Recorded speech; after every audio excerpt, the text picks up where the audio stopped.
오늘부터 요한복음 말씀을 강해합니다. 요한복음 말씀은 우리가 지난 2008년 8월 10일부터 요한복음 말씀을 강해를 해서 2011년 9월 18일까지 3년에 걸쳐서 요한복음 말씀을 강해했었습니다. 2008년 8월부터 요한복음 강해를 시작으로 해서 마태복음, 마가복음, 누가복음을 강해하고 이제 다시 또 요한복음 강해를 하려고 합니다. 사복음서를 강해하면서 잠깐 계산해 보니까 한 12년 정도의 시간이 소요된 것 같습니다. 이제 오늘부터 다시 우리가 사복음서의 시작을 요한복음으로 하려고 합니다. 우리가 지금까지 읽었던 또 살펴보았던 사복음서에 관한 하나님의 말씀을 우리가 배웠고 알았지만, 그러나 그것은 다 안 게 아니라 하나님의 말씀 가운데서 아주 일부분에 속한 조그만 부분들을 우리가 알고 깨달은 것에 불과합니다. 하나님의 말씀은 우리가 이 세상을 떠나는 순간까지 다 알지 못합니다. 하나님의 말씀은 완전하시고 영원하신 지혜의 말씀이기 때문에 하나님의 말씀을 다 안다라고 말하는 것이 얼마나 어리석고 무지한 것인지를 우리가 깨달아야 합니다. 하나님의 말씀은 읽으면 읽을수록, 들으면 들을수록, 생각하면 생각할수록 그 말씀의 깊이와 넓이와 높이는 상상할 수 없습니다. 성령께서 주시는 은혜를 따라 우리는 또 하나님 말씀을 살펴보려고 합니다. 성령께서 주시는 은혜를 따라서 하나님의 말씀을 통하여 우리는 예수 그리스도를 알아가는 자가 되고 따르는 자가 되고 또한 믿는 자가 되는 그런 귀한 하나님의 은혜의 시간이 계속될 수 있기를 바랍니다. 오늘 이 요한복음의 시작에 관한 1절부터 5절의 말씀은 예수님이 누구신지에 대한 요한이 밝혀주는 그러한 말씀으로 시작합니다. 요한은 예수님이 누구신지 또 그분이 무엇을 하셨는지 이렇게 말함으로써 예수 그리스도를 믿고 또한 예수 그리스도를 믿음으로 생명을 얻게 하고자 하는 목적으로 이 요한복음을 기록하고 있습니다. 오늘 본문에서는 예수님이 누구신지 또 예수님이 무엇을 하셨는지 오늘 우리는 이러한 말씀을 살펴보면서 이러한 예수님을 우리가 밝히 깨닫고 믿어서 영생을 얻고 또한 천국에 이룰 수 있는 그러한 복된 하나님의 사람들이 될 수 있기를 바랍니다. 오늘 먼저 요한이 말씀하고 있는 첫 번째는 예수님이 누구시냐라는 말씀입니다. 오늘 1절에 보면 태초에 말씀이 계시니라, 이 말씀이 하나님과 함께 계셨으니 이 말씀은 곧 하나님이시니라 라고 시작하고 있습니다. 요한복음 1장 1절에 태초에 말씀이 계시니라 라고 말씀하고 있는 이 구절은 창세기 1장 1절에 태초에 하나님이 천지를 창조하시니라 라는 말씀을 연상하게 하는 말씀입니다. 그렇지만 요한복음 1장 1절에서 말씀하고 있는 태초와 창세기 1장 1절에서 말씀하고 있는 태초는 다릅니다. 창세기 1장 1절에서 말씀하고 있는 태초는 이 세상, 우주, 모든 것의 시작을 뜻하는 단어인 태초입니다.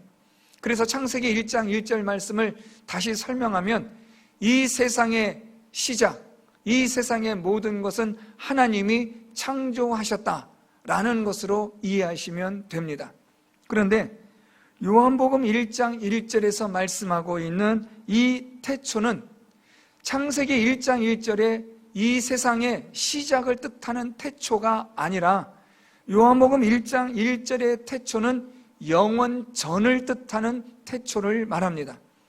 그래서 태초에 말씀이 계시니라 라는 말씀을 다시 설명하면 영원 전에 말씀이 계시니라 라는 뜻입니다. 오늘 요한은 말씀이라는 것으로 예수님을 설명하려고 합니다. 영원 전에 예수님이 계셨다라고 하면 좀 더 쉬울 듯한데, 요한은 영원 전에 말씀이 계셨다라는 것으로 시작합니다. 우리 나라 사람들에 의하면, 또 우리들의 사고 구조에 의하면 태초에 예수님이 영원 전에 계셨다라고 하면 쉬울 것 같지만, 이 요한복음을 읽는 이 당시의 헬라 사람들에게는 영원 전에 예수님이 계셨다라고 하면 이해하기가 어렵습니다. 그래서 요한은 영원 전에 말씀, 여러분들이 익히 들어보셨던 로고스가 있었다라고 그렇게 기록한 겁니다. 헬라 사람들이 이 당시 요한복음을 기록하고 있었던 이 당시에 이 헬라 사람들에게 있어서 로고스라는 것은 아주 중요한 단어입니다. 이 헬라 사람들, 특히 철학을 연구하고 학문을 연구했던 이 당시의 문화와 사상에 비추어 로고스라는 이 단어는 모든 우주, 만물의 질서이며 기초이며 원리이며 원칙이 되는 그런 것을 뜻하는 단어입니다. 그래서 영원전에 로고스가 있었다라고 말함으로써 이 당시에 요한복음을 읽는 헬라 문화와 철학에 익숙한 사람들은 깜짝 놀라는 겁니다. 아니, 이 세상의 시작이 아니라, 이 세상의 처음이 아니라 이 세상과 이 모든 시간과 공간을 초월한 영원 전부터 존재한 로고스, 그 원리, 기준, 원칙이 있었다는 것인가 하는 그런 궁금증을 자아내게 하는 그 단어가 오늘 요한이 말씀하고 있는 태초에 말씀이 계시니라 라는 것입니다.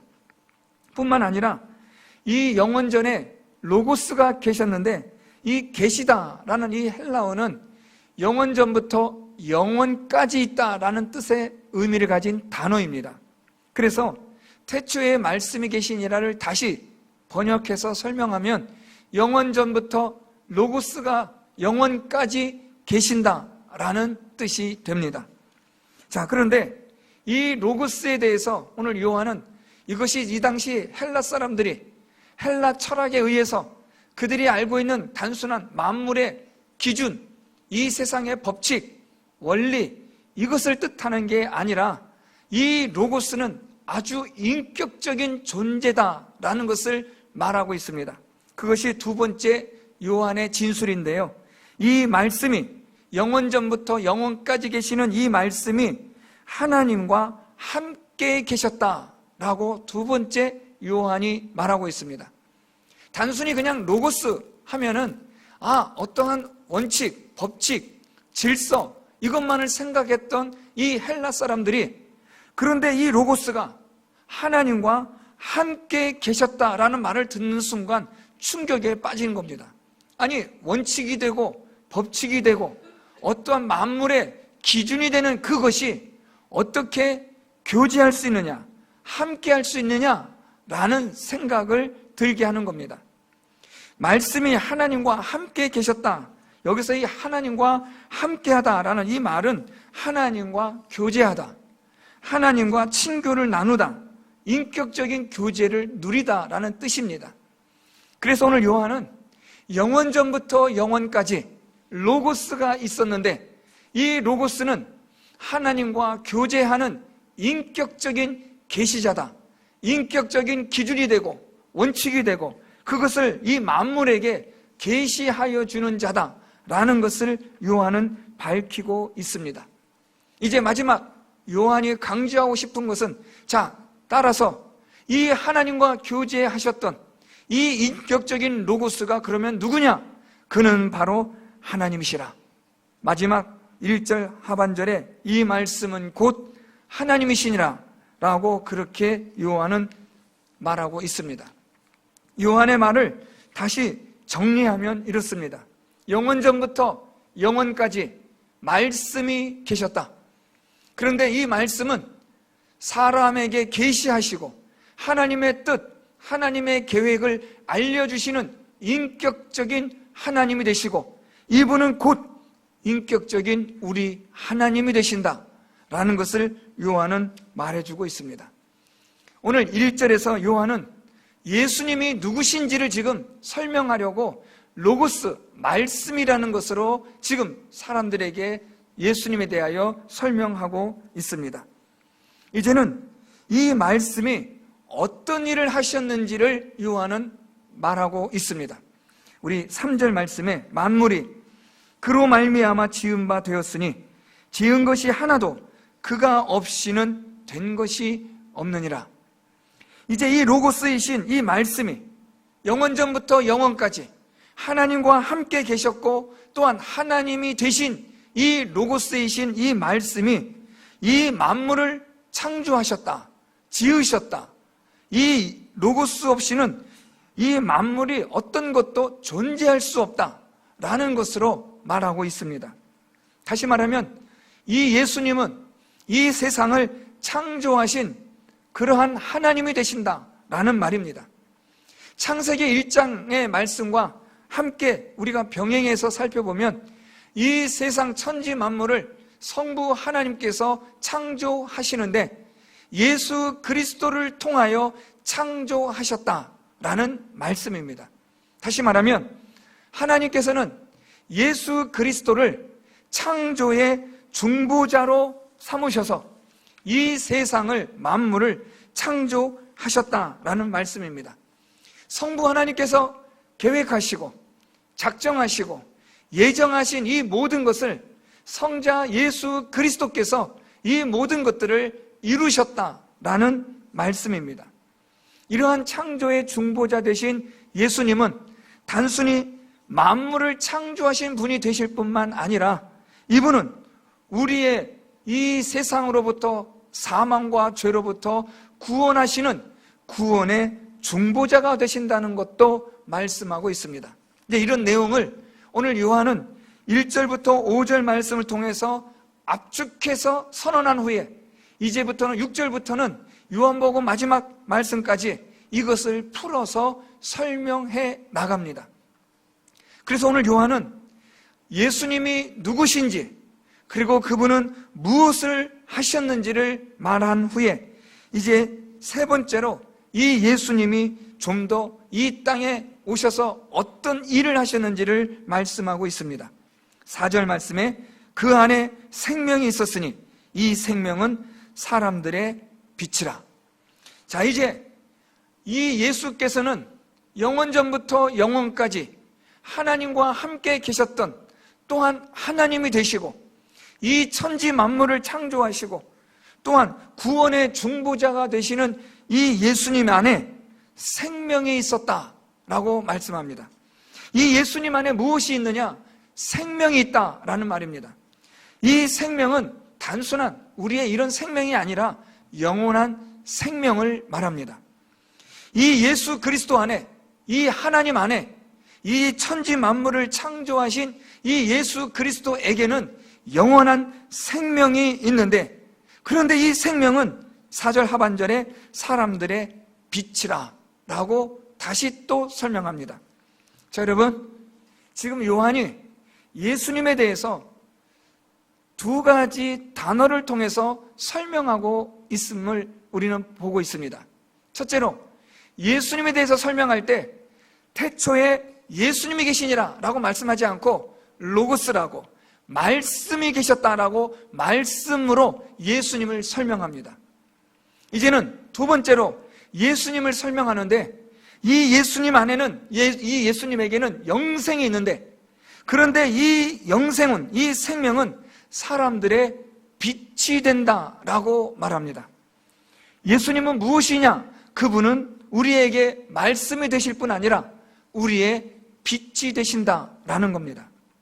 예수께서 말씀이 되신다는 것은 모든 것의 원리와 원칙과 기준이 된다는 것을 의미함과 동시에 이 말씀이 된다는 의미는 계시자의 뜻입니다. 예수께서 말씀하심으로 하나님을 알게 하시고 믿게 하시고 생명을 얻는 자가 되게 하신다라는 의미에서 말씀입니다. 오늘도 예수께서는 성령을 통하여 오늘도 우리의 이 기록되어진 성경을 우리에게 말씀하고 계십니다. 오늘도 예수님은 이 성경을 통해서 우리에게 구원의 말씀을 성령 하나님으로 말미암아 계속해서 증거하시는 분이십니다. 그런데 요한은 이 예수님이 이제는 빛이라고 설명하고 있습니다. 예수님 안에 이 생명이 있는데 이 생명은 곧 사람들의 빛이라고 말합니다. 여러분 잘 아시겠지만 빛은 어둠을 비추는 것입니다. 예수께서는 나는 세상의 빛이니 라고 요한복음 8장 12절에 말씀하십니다. 예수께서는 자신을 빛이라고 말씀합니다. 빛이라고 말씀하신 것은 예수님을 따르도록 하기 위함입니다.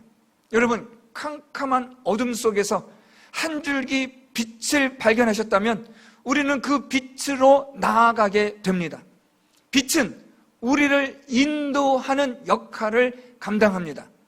아주 캄캄한 칠흑 같은 어둠 속에서 우리의 손에 들려진 빛으로 우리는 앞으로 나아갈 수 있고 좌우를 분별할 수 있습니다. 빛이 없으면 우리는 절대로 인도될 수 없고 어디로 갈 수도 없는 그 자리에 서 있을 수밖에 없는 존재입니다. 예수께서 나는 빛이다, 세상의 빛이다 라고 말씀하신 것은 나는 이 세상에서 너희들을 이끄는 자다, 너희들을 인도하는 자다 라는 의미로 말씀하신 것입니다. 오늘 요한은 예수님을 사람들의 빛이라고 말합니다.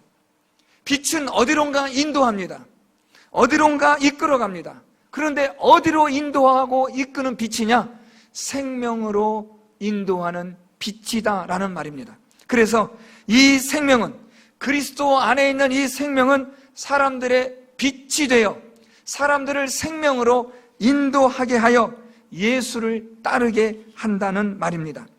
요한복음 8장 12절 말씀을 제가 다시 읽어드리면, 나는 세상의 빛이니 나를 따르는 자는 어둠에 다니지 아니하고 생명의 빛을 얻으리라 라고 말씀하십니다.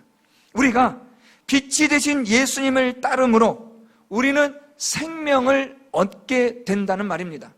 생명과 빛은 같습니다. 예수께서는 우리의 진리의 빛이 되시고 생명의 빛이 되신다라는 말입니다. 그래서 우리는 이 빛이 되신 예수께서 이 세상의 이 어둠을 비추어 주심으로 우리는 이 빛을 따라감으로 생명을 얻는 자가 되고 구원을 얻는 자가 된다는 말입니다. 이 빛을 따르게 되면 우리는 어떤 자가 되냐면 빛을 믿는 자가 됩니다. 예수를 따라가고 예수님의 말씀을 따라 인도함을 받게 되면 우리는 예수를 믿는 자가 되어 예수님을 따르는 자가 되는 겁니다. 예수님을 따른다, 예수님을 믿는다 라는 말은 상호 보완적입니다. 예수를 따름으로 믿고 믿음으로 따른다 라는 말입니다. 그래서 예수님께서 요한복음 12장 35절에서 36절에 어둠에 다니는 자는 그 가는 곳을 알지 못하느니라. 너희에게 아직 빛이 있을 동안에 빛을 믿으라. 그리하면 빛의 아들이 되리니 라고 말씀합니다. 여기서 말씀하고 있는 빛은 예수님 자신을 가리키는 말씀입니다. 빛이 아직 너희에게 있을 동안, 예수께서 이 땅에 계시는 동안, 아직 예수님의 진리의 말씀이 계시되어지는 동안에 빛을 따라 빛을 믿으라는 말씀입니다. 예수님의 말씀이 가르쳐지고 선포되어지고 들려질 때에 이 예수님의 말씀을 따라 이 예수님을 믿으라는 말씀입니다. 예수님을 따라 예수님을 믿음으로 우리가 빛의 아들이 되어 생명을 얻는 자가 된다라는 것을 오늘 예수님이 말씀하여 주시는 겁니다. 다시 오늘 말씀을 정리하면, 예수님은 누구시냐? 영원전부터 영원까지 계시는 이 세상과 모든 것을 창조하신 하나님이시다.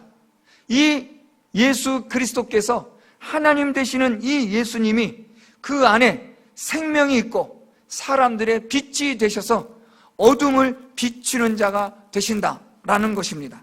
이제 5절 말씀으로 내려오면, 이 생명의 빛, 사람들의 빛이 되신 이 빛이 5절에 어둠의 빛이 되라고 말씀합니다. 지금까지 말씀드렸던 빛이 어둠을 비춤으로 우리가 인도함을 받고, 또한 이 어둠에 비추는 빛으로 말미암아 우리는 빛을 따라가고 믿고 빛의 아들이 된다는 것을 말씀드렸습니다. 자, 그런데 빛이 어둠에 빛이 돼 어둠이 깨닫지 못하더라 라는 요한의 탄식에 오늘 본문이 기록되고 있습니다. 이 빛이 어둠의 빛이다라는 것은 진리의 말씀이, 진리가, 하나님이 계시되다, 알게 하다, 따르게 하다라는 의미도 있지만, 오늘 이 5절에서 빛이 어둠의 빛이 되라는 말씀은 다음 시간 이후로 계속 살펴볼 이 땅에, 이 세상에 오신 예수 그리스도를 말하고 있습니다. 다시 말하면 빛이 어둠에 비쳤다라는 말은, 어둠은 죄와 사망을 뜻하는 단어인데, 이 죄와 사망의 세상에 빛이 되신, 생명이 되신 예수께서 비추셨다는 것은 오셨다라는 말입니다.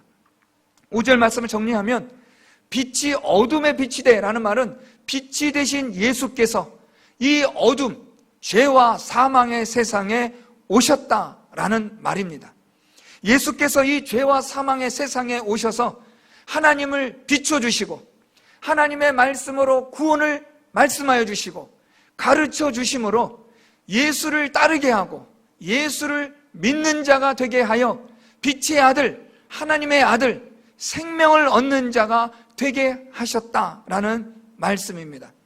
예수님께서 이 세상에 오셔서 우리에게 진리의 말씀을 가르쳐 주시고 하나님을 보여주심으로 예수를 따르고 믿게 하여 빛의 아들이 되고 생명을 얻는 자가 되게 하시기 위함이라고 오늘 요한은 말하고 있습니다.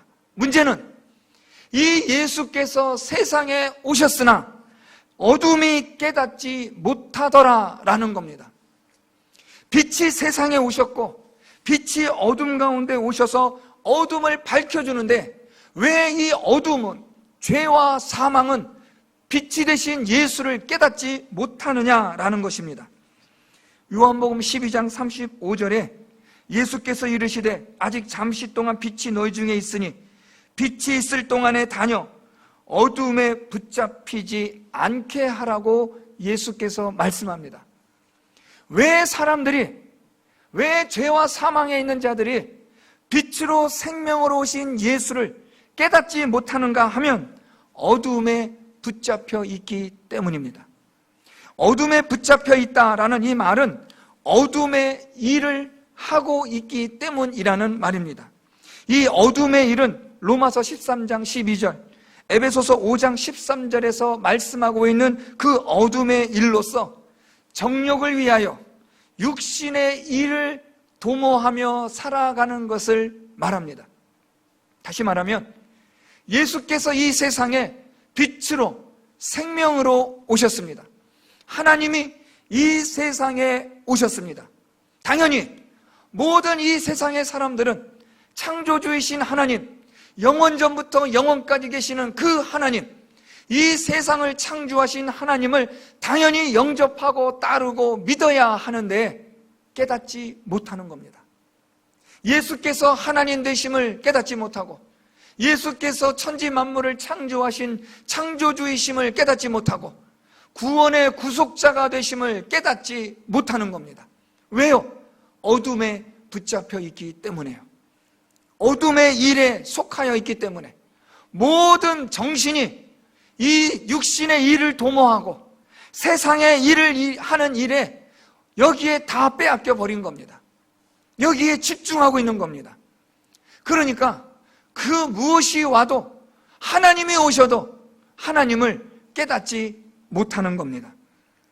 어둠에 속한 자가 되고 어둠의 일을 하는 자가 되고 세상에 빠지게 되니까 하나님이 오신 줄도 모르고 생명이 오신 줄도 모르고 진리의 빛이 오신 줄도 모르는 겁니다.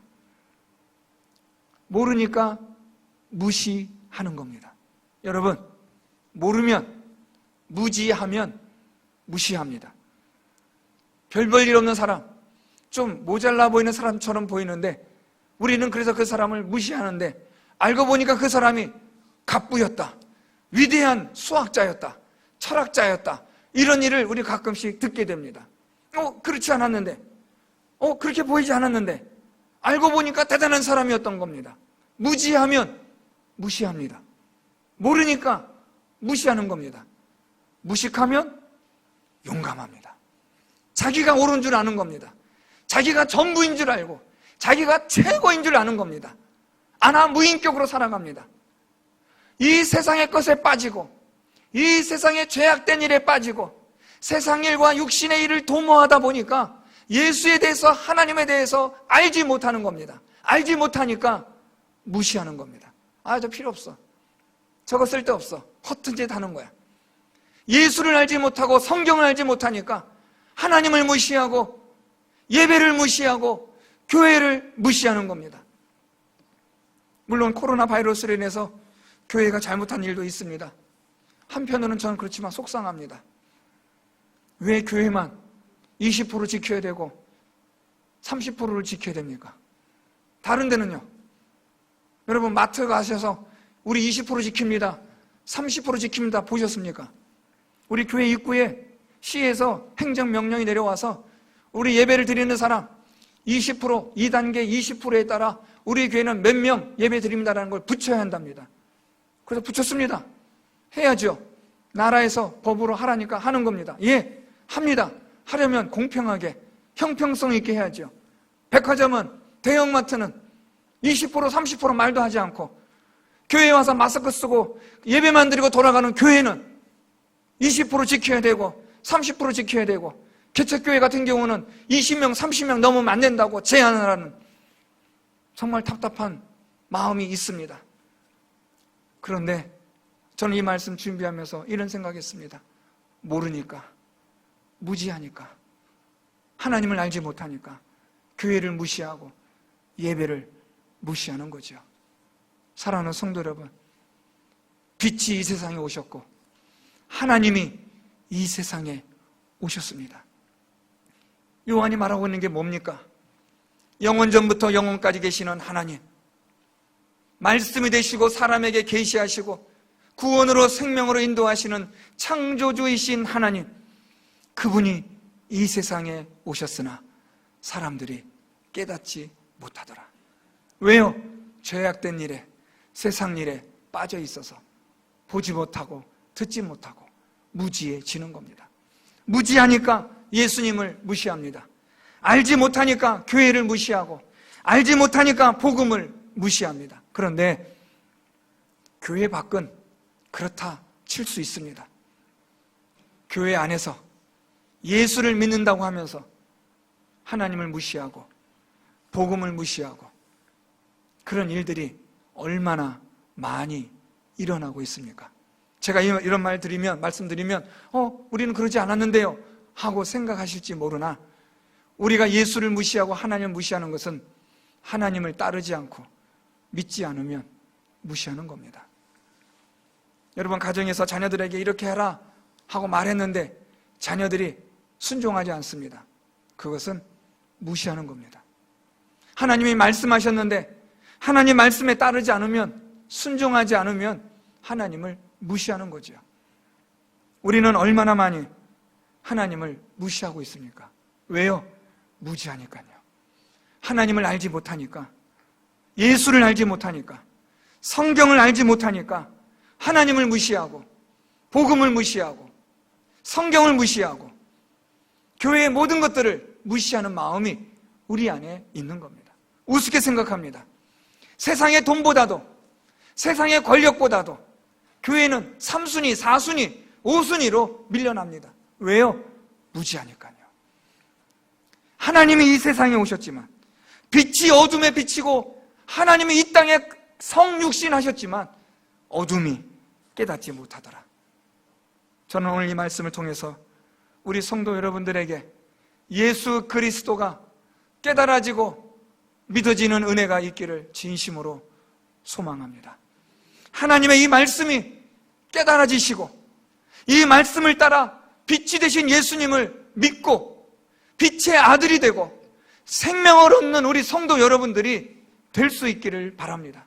난 몰랐는데요, 그거는 핑계도 될 수 없고 변명거리도 될 수 없습니다. 하나님은 우리에게 진리의 말씀을 주셨습니다.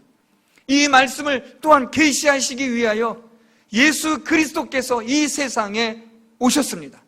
그리고 십자가의 죽음 당하심과 부활 승천하시고 예수님의 제자들로 인하여 오늘까지 복음을 우리에게 전하여 주셨습니다.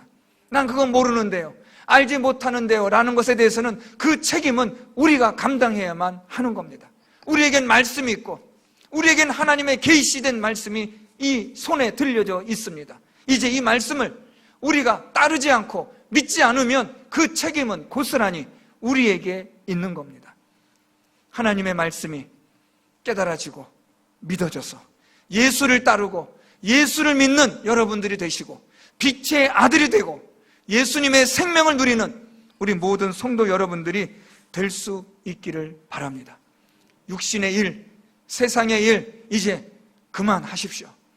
우리 육신, 우리 인생 여러분 별거 아니더라고요. 제가 아는 분 갑작스럽게 소천하셨는데 별거 아닙니다. 돈 많아도 가난해도 좋은 자리에 있어도 천한 자리에 있어도 우리 죽는 거, 흙으로 돌아가는 것, 죄로 돌아가는 것 한순간입니다. 뭐 100년 정도 산다고 그게 뭐 대단한 것 같습니까?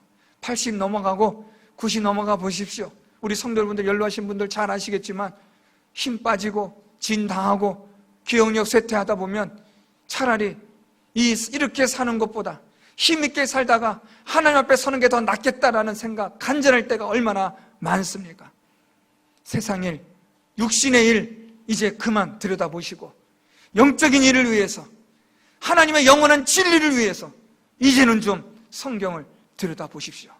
하나님의 진리를 찾기 위하여, 예수 그리스도의 빛이 되신 그분을 따르기 위하여, 믿기 위하여 오늘부터라도 하나님 말씀을 읽고 듣는 일에, 행하는 일에 힘을 다하셔서 빛의 아들이 되시고 생명을 얻는 성도 여러분들이 될 수 있기를 예수 그리스도의 이름으로 축원드립니다.